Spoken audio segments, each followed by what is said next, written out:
let the word go forth. Fool me once. Are you fired up? I'm not a crook. Are you ready to go? Shame on you. It's Abe Lincoln's Top Hat, hosted by Ben Kissel. Fool me, can't get fooled again. Hey everyone, welcome to the Dumpster Fire Chats. I am Ben Kissel.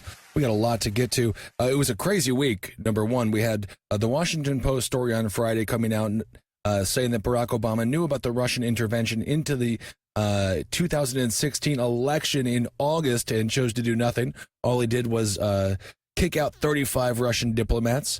And I mean, in my personal opinion, that was an act of cyber war, and Obama should have been much more aggressive with Vladimir Putin. Also, Trump's travel ban had somewhat of a victory within the Supreme Court. It's allowed to go forward with some interesting caveats, including individuals coming from these 6 countries that are banned if they have a bona fide relationship in the United States, which I'm not. It's pretty broad, and I think the courts will have to figure out what's bona fide. What's a bona fide relationship? Is it an uncle? Is it a grandmother? Is it a brother, a sister, a friend? Is it attending a university or having to go speak on a college campus or at any other event?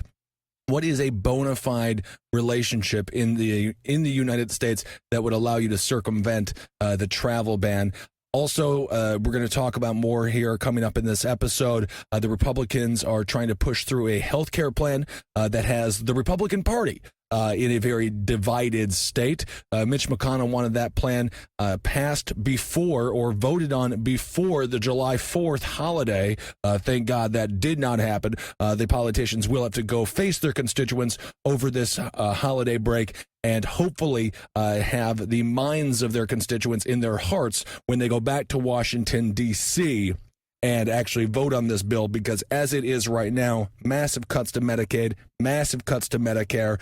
These bills are written by pharmaceutical and insurance companies solely to profit pharmaceutical and insurance companies. Obamacare was absolutely no different. We're going to get into that coming up here in the show. Of course, Medicaid and Medicare cuts, something Donald Trump on the campaign promised not to do. He said, Lion Ted is going to cut your Medicaid. Lion Ted is going to cut your Medicare. However, the real liar, it turns out, as we already knew, is Donald Trump. Also, North Korea and attacks regarding ISIS in Syria. A lot of stuff happening this week. Unfortunately, all of it completely covered up because of a ridiculously stupid tweet sent out by Donald Trump regarding Morning Joe television host Mika Brzezinski. Of course, she hosts the show with Joe Scarborough. They had said negative things about Donald Trump on their television show. Donald Trump chose to go to Twitter because he was so offended by what these television news hosts were saying. He called Mika Brzezinski low IQ. He called Joe Scarborough Psycho Joe. I mean, this stuff is like straight out of a pro wrestling heel promo. Not to mention the great irony that Melania Trump is an advocate, supposedly an advocate against cyberbullying when she's married to the biggest cyber bully in the history of cyberbullying, because I'm fairly certain no one's ever cyberbullied from the White House before. So all of that stuff that I mentioned earlier is overshadowed because of this ridiculous tweet and series of tweets sent out by Donald Trump.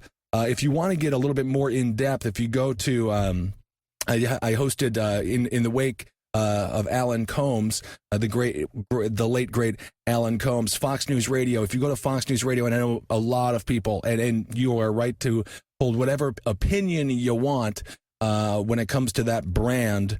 I'm doing my best, and I stay true to myself, and I'm staying true to our message that we've cultivated here on Abe Lincoln's Top Hat. But if you want to get into a little bit more depth, you can go to Fox News Radio on Facebook, and you can watch the Facebook live feeds, which I think, it's a lot of fun. I watched, and I said, other than my morbid obesity, it's a pretty good show.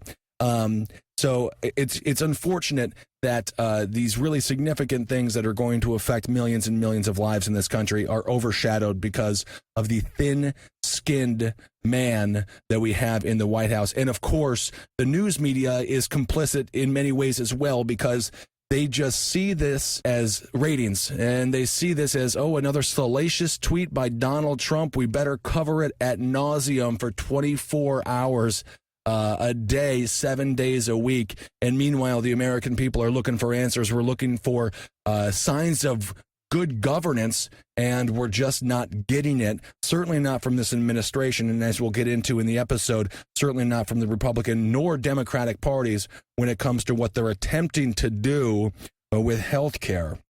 All right, well, let's get in here to the emails. Okay, the first email, it comes in from Meg. Hello, Meg. How are you?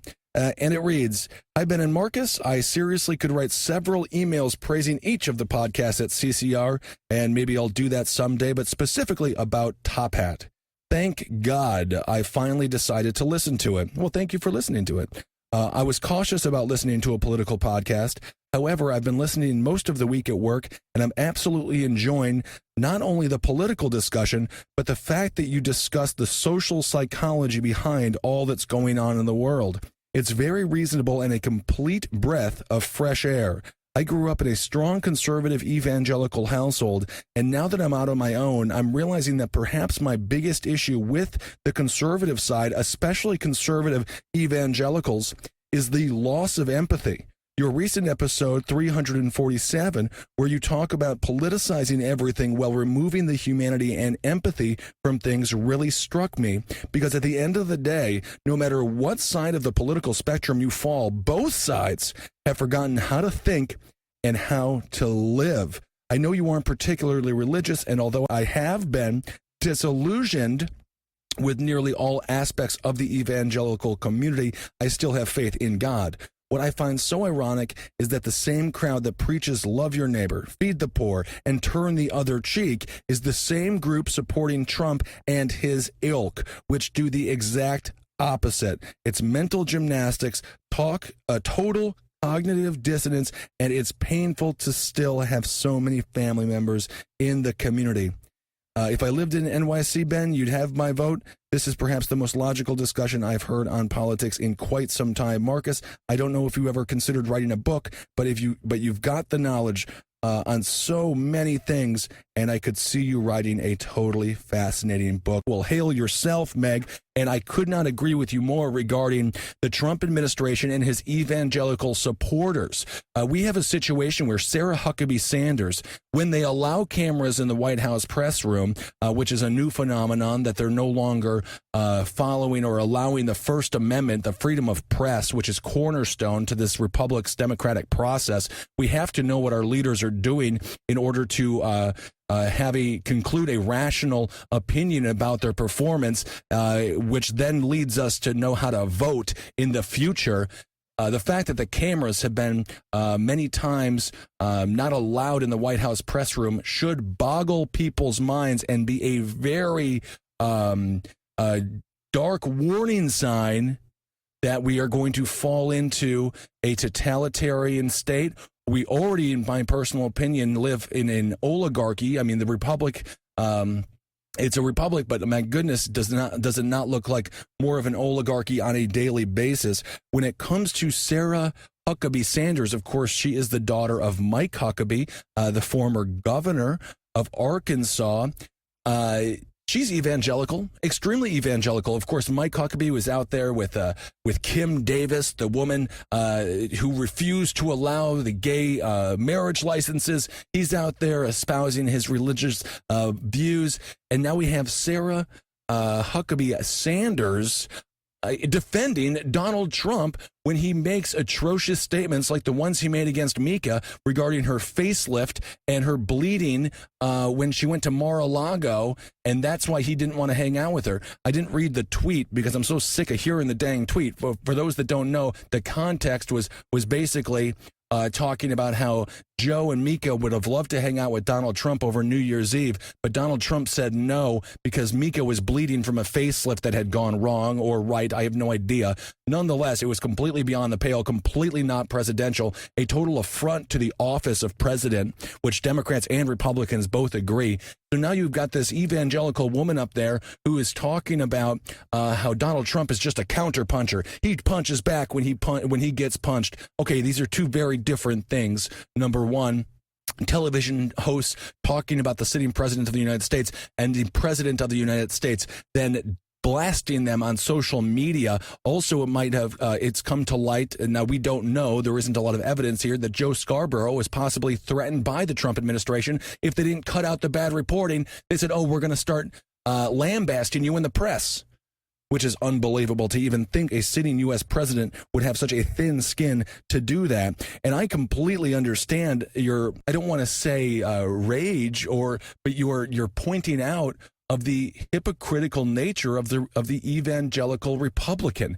It is, they defend this man who, obviously, we don't have to go back and reference the tape, the Billy Bush tape, all these sexual innuendo and extremely vulgar verbiage that Donald Trump uses on a regular basis. But the fact that Sarah Huckabee Sanders goes into a White House press room, defends Donald Trump, again, whose wife is running a campaign supposedly against cyberbullying. Meanwhile, she's got children. Sarah Huckabee Sanders, that is, has children who she's trying to form into soon-to-be compassionate, loving, courteous adults. And she has to defend this 70-year-old man-child who would rather be golfing than be president, which is a diss on every single president that's existed in my lifetime, by the way. I don't know why they're obsessed with golfing so dang much. She's got to go put her children to bed, tell her children how to behave. Meanwhile, the biggest baby in the country is sitting in the Oval Office tweeting about facelifts and blood at TV news anchors. It's unbelievable. And when Sarah Huckabee Sanders and when the evangelical community, when they lay down in bed at night and they shut their eyes, they got to come to terms with the fact that they're defending someone who is completely ideologically against their core beliefs. So thank you so much for that email, Meg. And that is just the one thing about Donald Trump is he has shown the hypocrisy of the evangelical right. All right, the next email comes in from Kirsten. She writes, "Hey, Ben and Marcus, I just finished listening to the Stretch Armstronging episode of Abe Lincoln's Top Hat. I found the podcast because of last podcast on the left, which was initially introduced to me because of my favorite murder. Thank you so much for checking out the show. We really appreciate it. And, you know, we love My Favorite Murder. It's a great show, and they are nothing but incredible people." Okay, the email goes on. "I'll be turning 30 this year and have been politically motivated for most of my life. Even in high school, where I was involved in a student-written theater performance that caused such a scandal, my friends and I had to defend ourselves to the local school board. I guess you could call that my moment of political awakening, and I've been passionate about many issues ever since." You know, it's funny you mentioned theatrical productions in high school causing an uproar because, as we saw with Julius Caesar, evidently theater is now the tip of the spear when it comes to political commentary in this country. It's so divisive, it must be shut down. Oh, my God. So funny. The email goes on. I've always identified as generally liberal and have voted Democrat in every general election. I wanted to thank you both for your willingness to call out anyone, even those who could be considered on your side of the equation. I myself am guilty of using words like Trumpkins and Trumpers and Trumpsters to describe Trump's supporters and have found myself dealing with a lot of anger since this past election. I'm constantly trying to redirect that anger into more productive directions, and I appreciate being called out, well, not directly, for using tactics that only add to the political turmoil we're already neck deep in.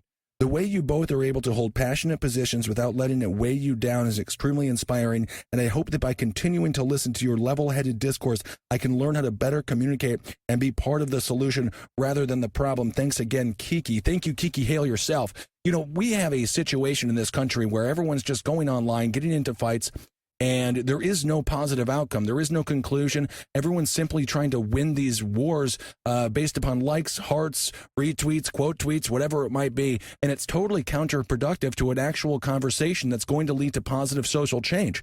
So we have to find a way to come together and not be so decisive in our own opinions that every every time we go into a conversation, we say, well, I know the 100% truth. So if this individual attacks me in any one of my ideas, they are now 100% false because I know the truth. We have to be willing to actually engage and constantly reform, remold our political opinions and be able to adjust when you do receive new information, when new evidence has come to light, regardless whatever it might be.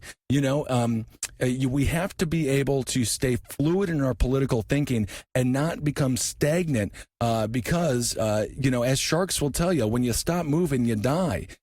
And what happens now with these political enclaves, with this hyper-partisanship that's hardening political opinions, people are immediately going into political conversations defensive, not willing to be open, because that's a taught defensive mechanism. That's how human beings survive. We have to be defensive so we can live. I understand that because too many times, or perhaps someone was cordial, perhaps someone was nice, and the next thing you know, they're sucker punched by the left or the right, and who knows? And then so they're left like, okay, well, it better be time for me to become more hardened in my political opinion, and that's why we're not getting any compromise whatsoever, both in society, which is then going into our politics in Washington. Of course, another massive issue that we've talked about at length on this show is gerrymandering, redistricting that's been happening basically ever since the beginning of the country. It was a former governor of Massachusetts.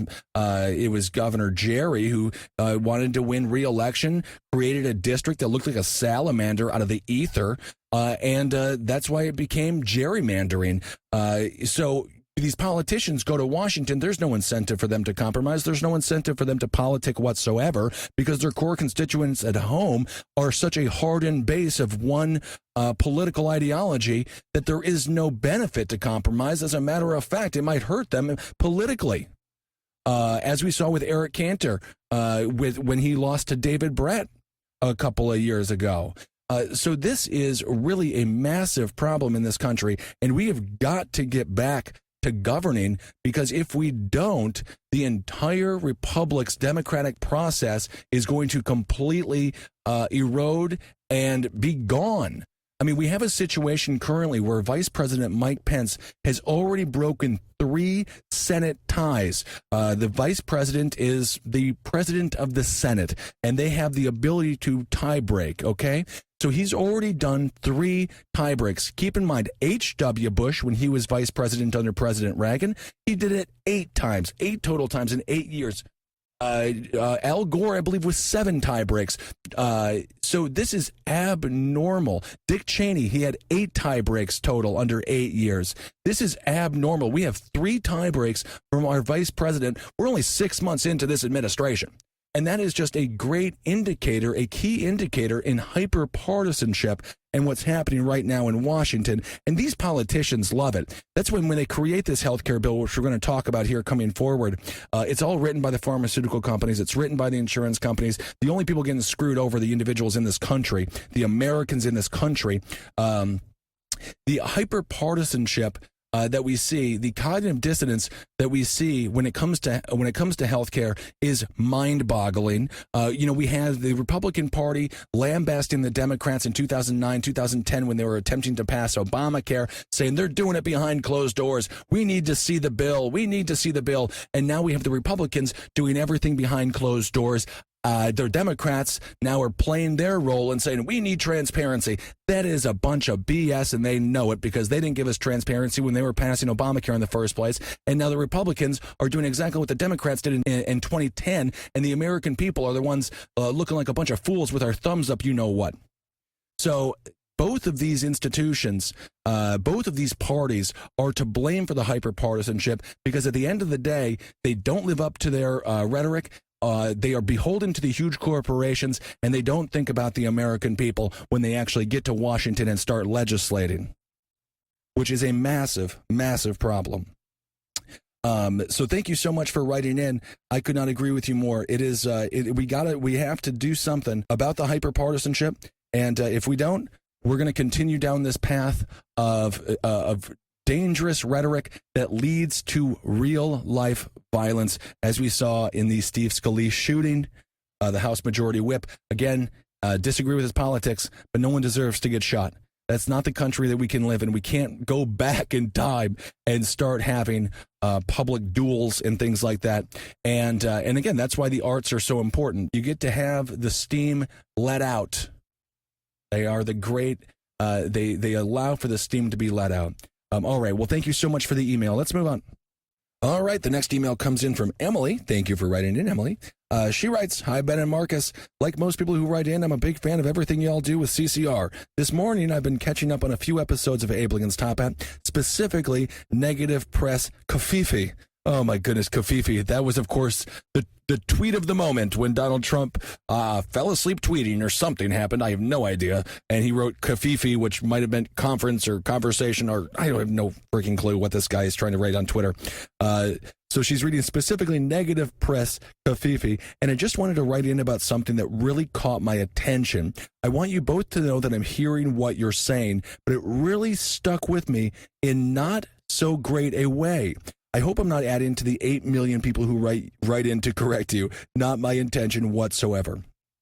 Marcus, when discussing pre-existing conditions, you mentioned including obesity as a pre-existing condition and called it a choice condition. I can't quite remember the wording, but you were comparing it to people who smoke. I just wanted to write in to give you my perspective as someone who's always looked forward to hearing what you have to say about the stigma surrounding mental health and how it is treated by the general population / government.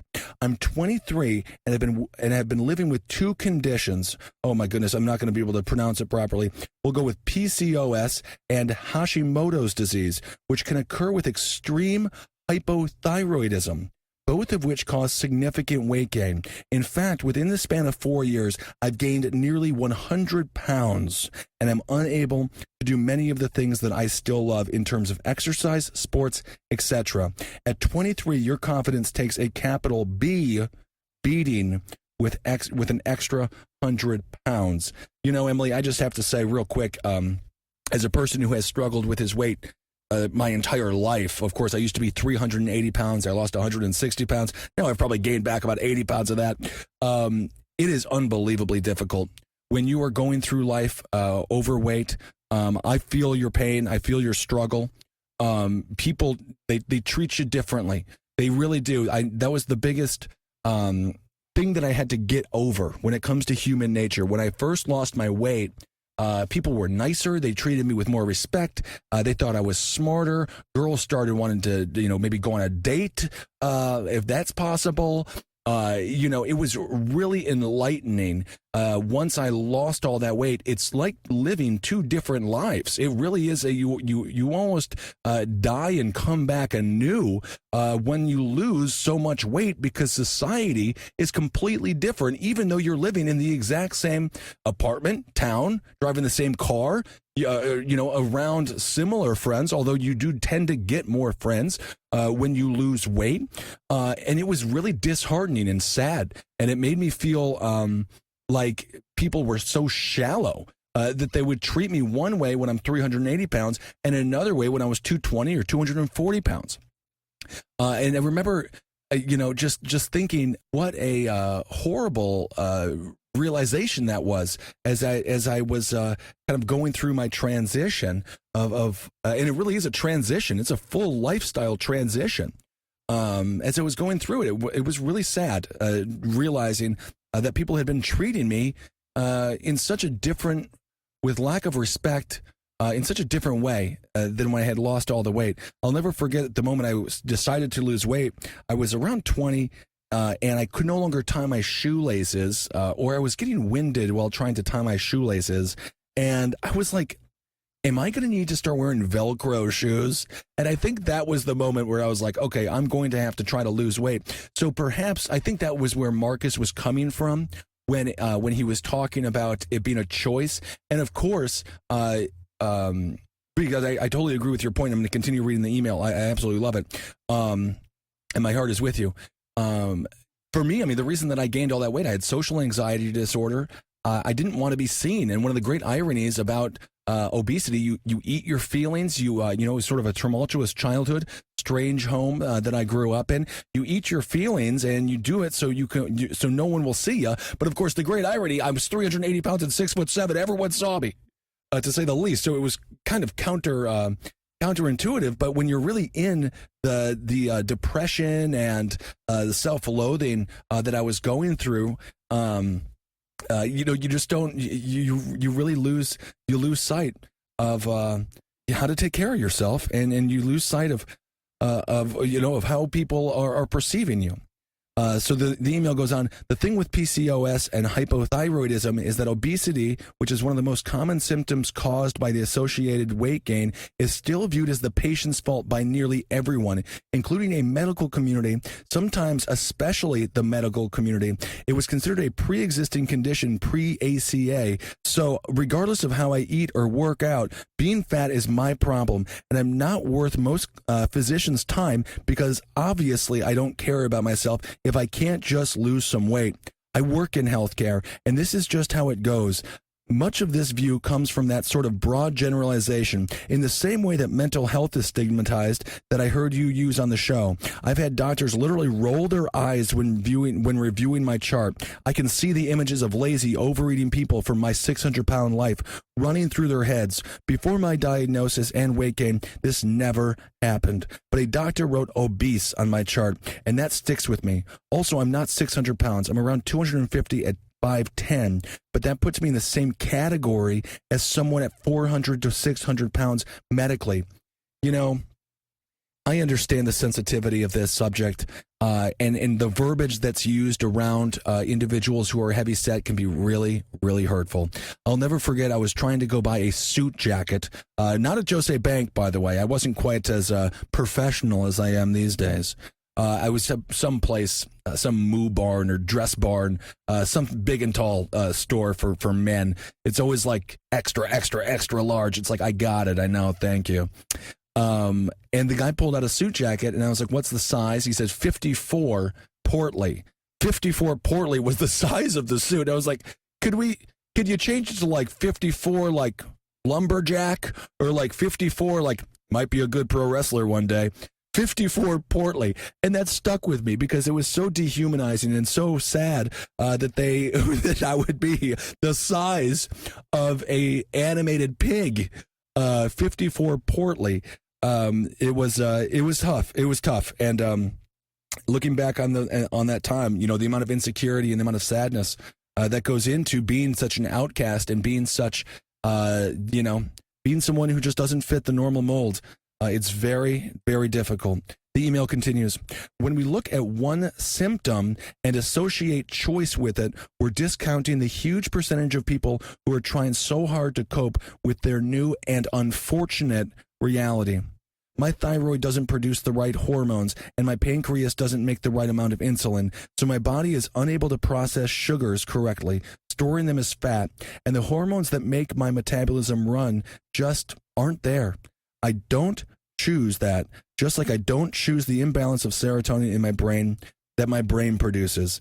I don't choose this in the way that someone chooses to buy and smoke cigarettes or drink alcohol or do drugs. Obviously, there are people that do choose to eat poorly and never move their bodies. But if we consider their conditions to be a pre-existing condition, we also must include people like me and the approximately 5 million other women worldwide with PCOS and 20 million Americans with a thyroid disorder who would lose coverage and priceless medication that allows my conditions to be managed. Anyway, thank you guys for the incredible work. I'm proud to be a listener. CCR shows make me laugh every single day, and that is such an amazing gift for you guys to give someone. Seriously, thank you for taking the time to read this. I'm sure you both get a ton of emails about all kinds of complaints that people have, and that never feels good. Best of luck with you. BK for BK, and have a good one. Warmly, Emily. Thank you so much, Emily, for the email. I really appreciate your perspective and your thoughts, and that is something that we have to keep in mind. And this is also why healthcare is such a difficult thing for the government to deal with. This is why I firmly believe Donald Trump bit off more than he can chew when trying to push healthcare as his first massive agenda that will go through both the House and the Senate. This is jobs, infrastructure, those have much more broad bipartisan support. For him to choose healthcare with zero experience in the executive branch, with zero legislative experience, was a massive mistake, and we're seeing that happen now. We're seeing the fruits of his novice abilities when it comes to Mitch McConnell attempting to pass this health care bill through the House. So where we're at right now, just to sort of transition into discussing the health care bill, is the Republicans they need to get at least 50 again, because the tie-breaking vote goes to the vice president. So they need at least 50. Currently, they are not there. They have lost the conservative wing of the Republican Party. Your more libertarian-leaning individuals, Rand Paul of Kentucky, Ted Cruz of Texas. I don't want to call Ted Cruz a libertarian. I believe he is a conservative Republican, which does imply big government interaction in our lives on a regular basis, specifically when it comes to reproductive rights and the rights of individuals in the minority, specifically when it comes to gays, and also when it comes to the prison industrial complex, which all of these individuals benefit greatly from.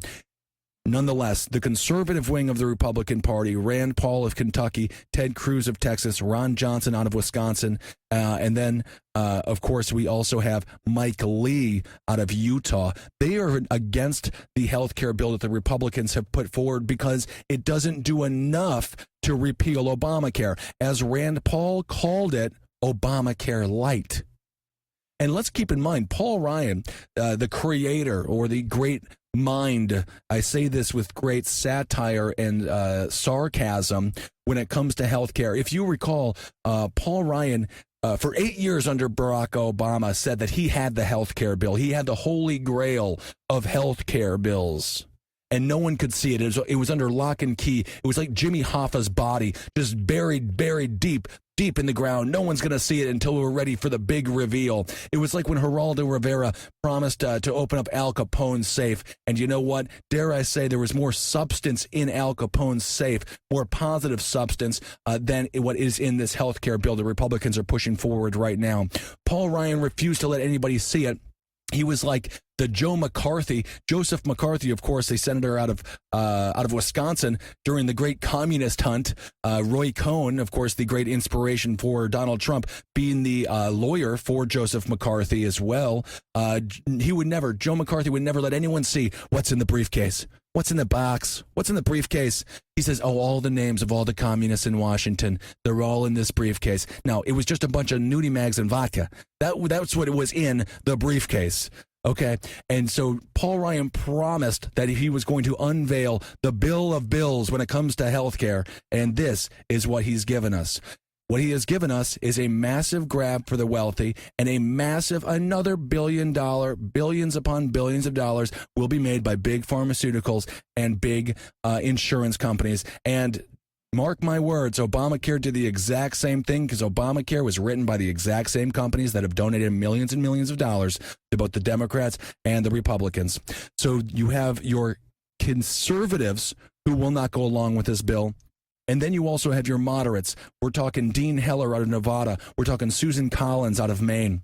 They refuse to go along with the bill because they have constituents at home, and those constituents rely heavily on Medicaid and Medicare, and they will not be reelected if they do agree to cuts on those two government programs that individuals have put money in.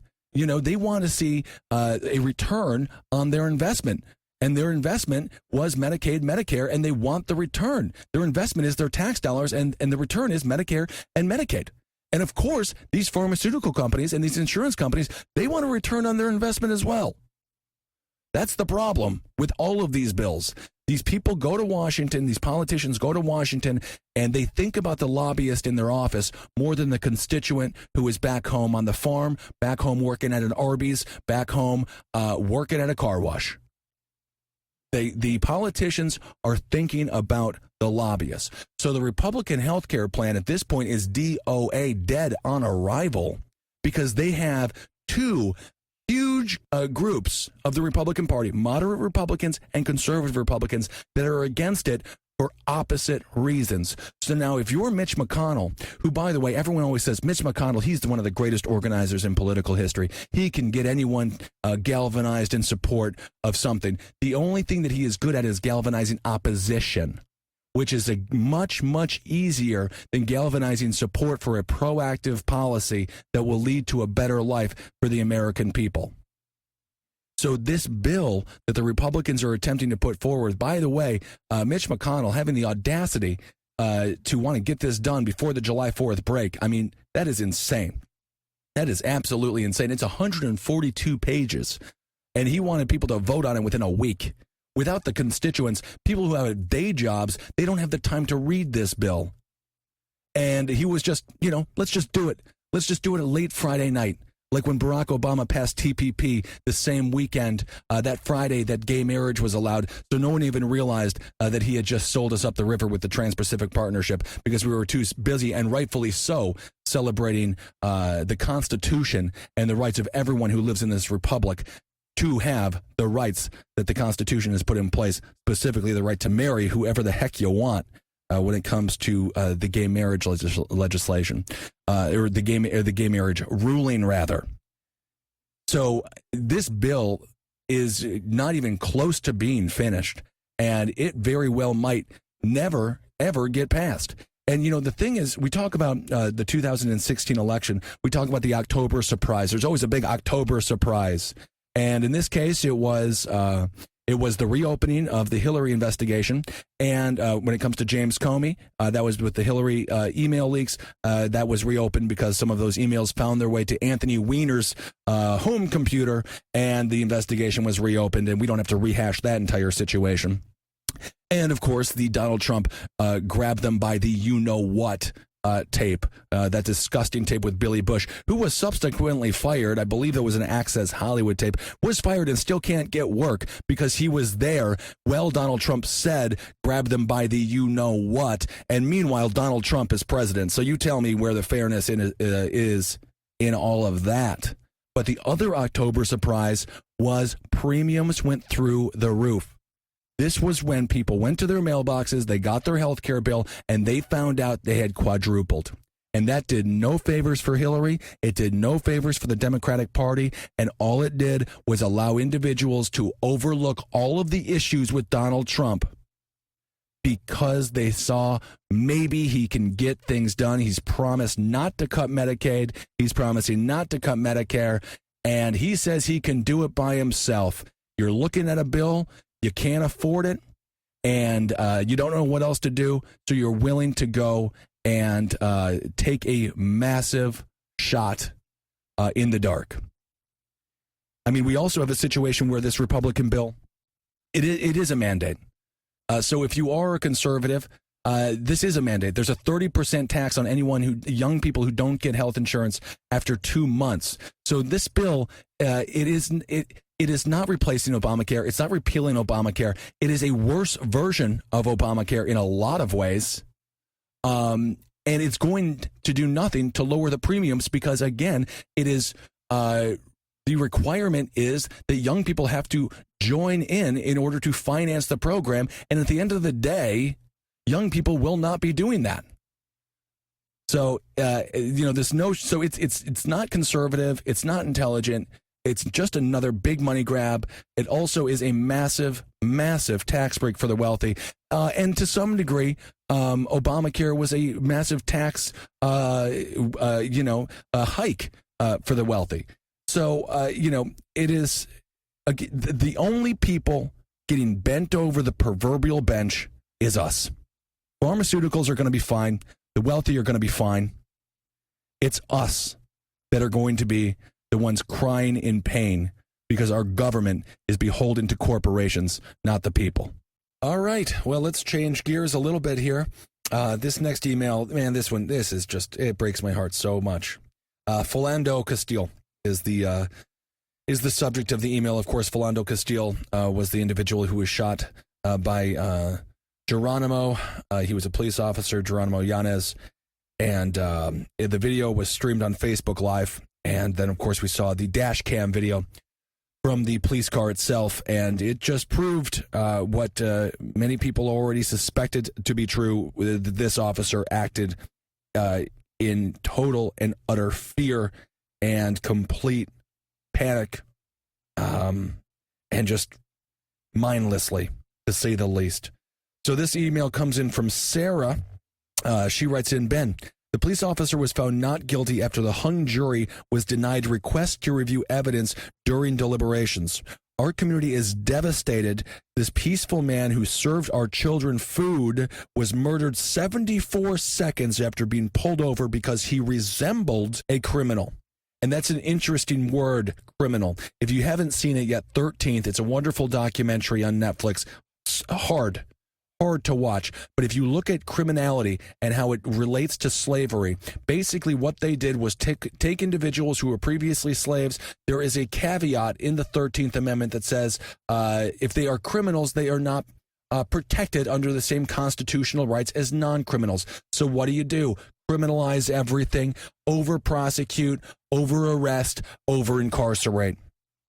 So he resembled a criminal, not to mention a Birth of a Nation, the smear campaign on what is black, what is blackness, black men, the constant smear campaign in the media, Cops, the show Cops, just this huge marketing, and that's exactly what this is, marketing campaign to label blacks as criminal. So now we can't call them slaves, but if we call them criminal, we can incarcerate, we can take away freedoms, and never allow them truly to live under the Constitution of the United States and not share the constitutional freedoms that that other people have in this country, specifically white individuals. So because he resembled a criminal, he was pulled over, and now his memory is being slandered because of smoking marijuana. There we go, talking exactly what I was just talking about. In the aftermath of this, his girlfriend was treated like a criminal, handcuffed in front of her daughter. Can you imagine what message that sends to her daughter, seeing her mother in handcuffs? It normalizes the notion. If you haven't seen the video of Diamond Reynolds handcuffed in the back of the police car with her 4-year-old daughter, please watch it. It is a heartbreaking account of how this trauma affects our babies and how historical trauma begins. She does have a link to it. I have seen it. I highly recommend seeing it. It is extremely sad. And the baby, the 4-year-old girl, telling her mother it's all going to be all right. Embracing her mother as she is in handcuffs after the police just shot her boyfriend. I mean, it is. You think this happens in China? You think this happens in North Korea? And we're watching it on Facebook Live. Hours after she was detained, the Bureau of Criminal Apprehension subpoenaed Facebook and Sprint for her phone and Facebook profile records to look for criminal activity. Oh, look at this. Just desperately trying to justify this Geronimo murdering somebody. An innocent United States citizen who has full constitutional rights to due process. The search warrant included a gag order preventing them from telling her about it. Facebook denied the request and threatened legal action. Sprint complied.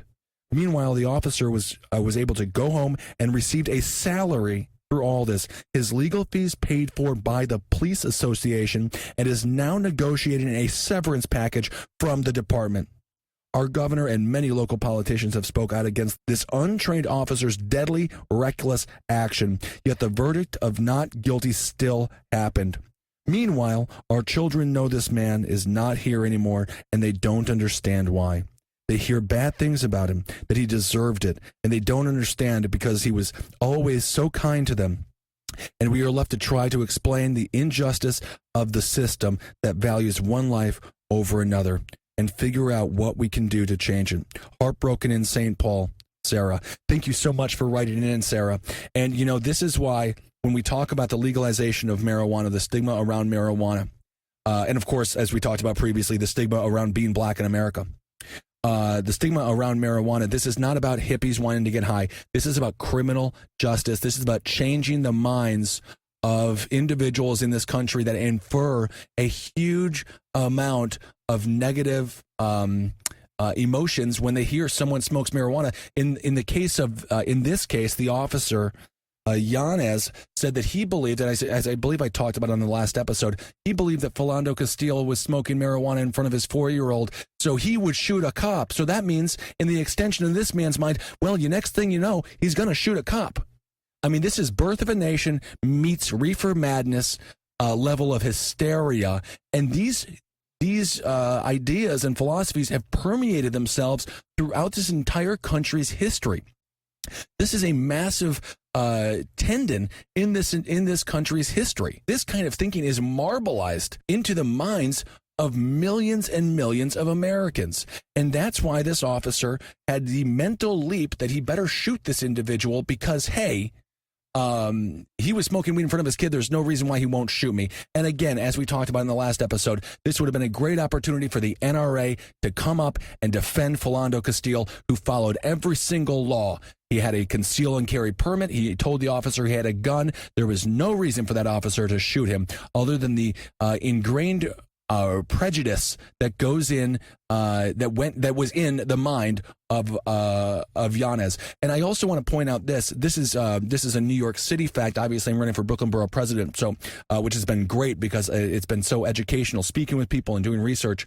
When it comes to marijuana arrests in New York, and I would assume you could infer this racial disparity to other places, to basically all places across the country, 46% of individuals arrested for marijuana are black, 39% of individuals arrested for marijuana are Hispanic, and let me point out, all of my white friends smoke weed, and why? It is obvious that there is a racial disparity when it comes to over-policing and marijuana. Not to mention, as I talked about, if you have a chance to listen to the Brighter Side episode I did with Ed Larson regarding my campaign, I was on with Travis Irvine, the campaign manager. We talked about stop and frisk. I firmly believe stop and frisk. Many cities across the country have a stop and frisk program, a complete violation of the Constitution.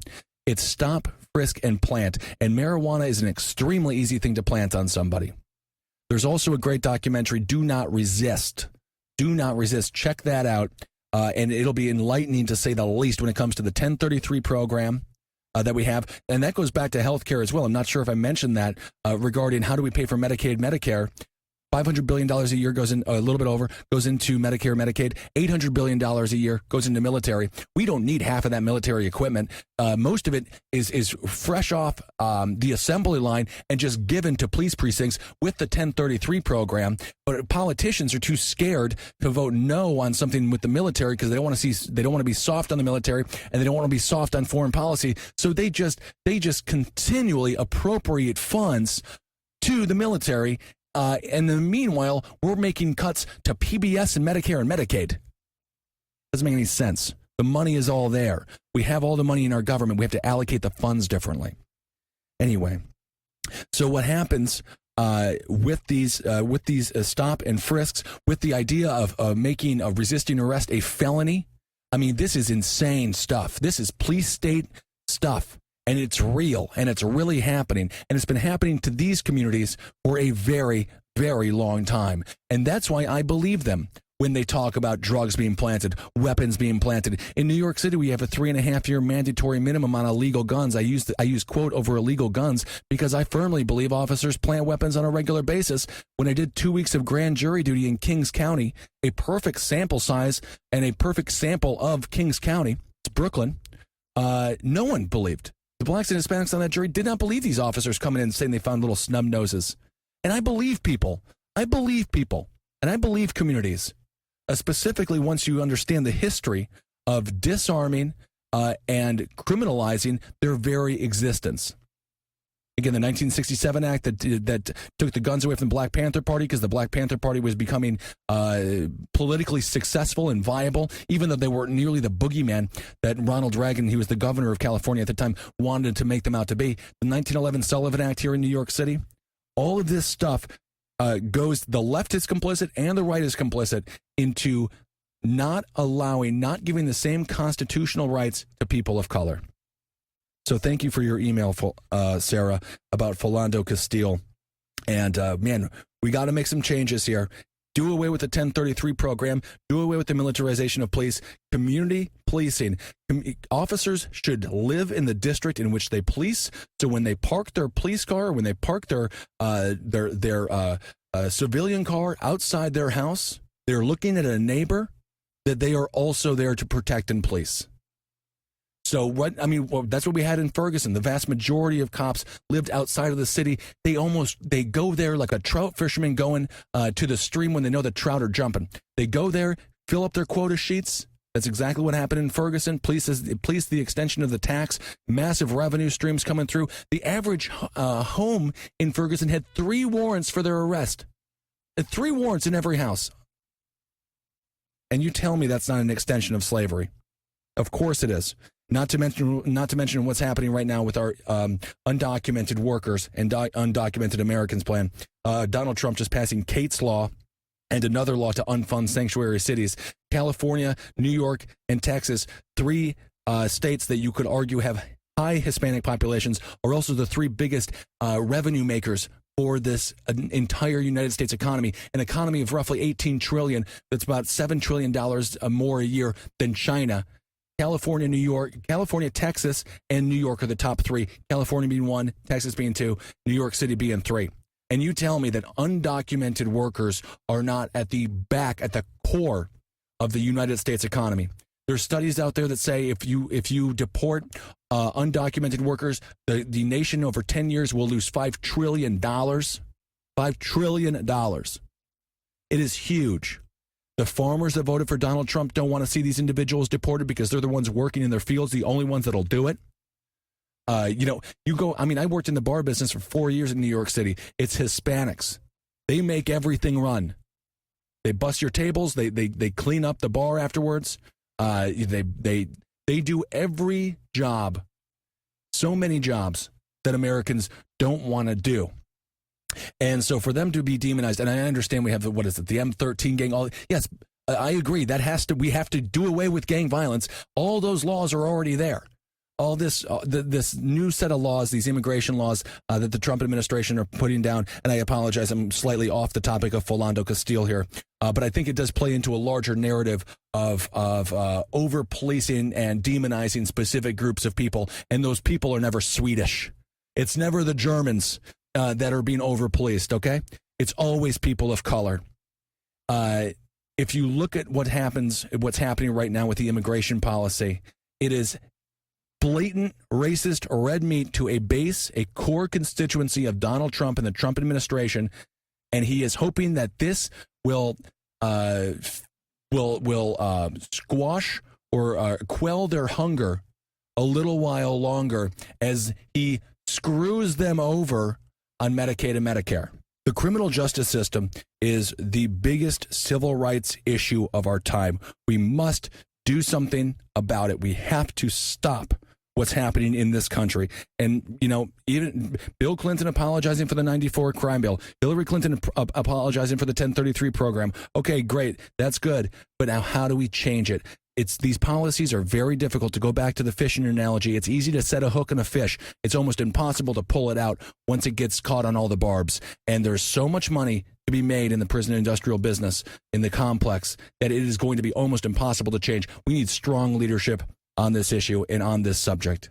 All right, well, let's wrap up this week's dumpster fire chat, or I guess this 2 weeks dumpster fire chat. Thank you so much for listening. You can find us on Twitter at Marcus Parks, also on Instagram at Marcus Parks. I'm on Twitter at Ben Kissel, Instagram at Ben Kissel1.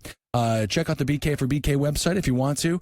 It doesn't matter. 1, 5, 10, 15, 20, 30%, 50%, 100%. It's about getting involved and getting your policies out there and, trying to change the narrative as much as possible, so that we can start to see the reforms that we want to see as a generation. Hail yourselves, everyone. Thank you so much for listening. We'll talk to you soon. For more shows like the one you just listened to, go to cavecomedyradio.com.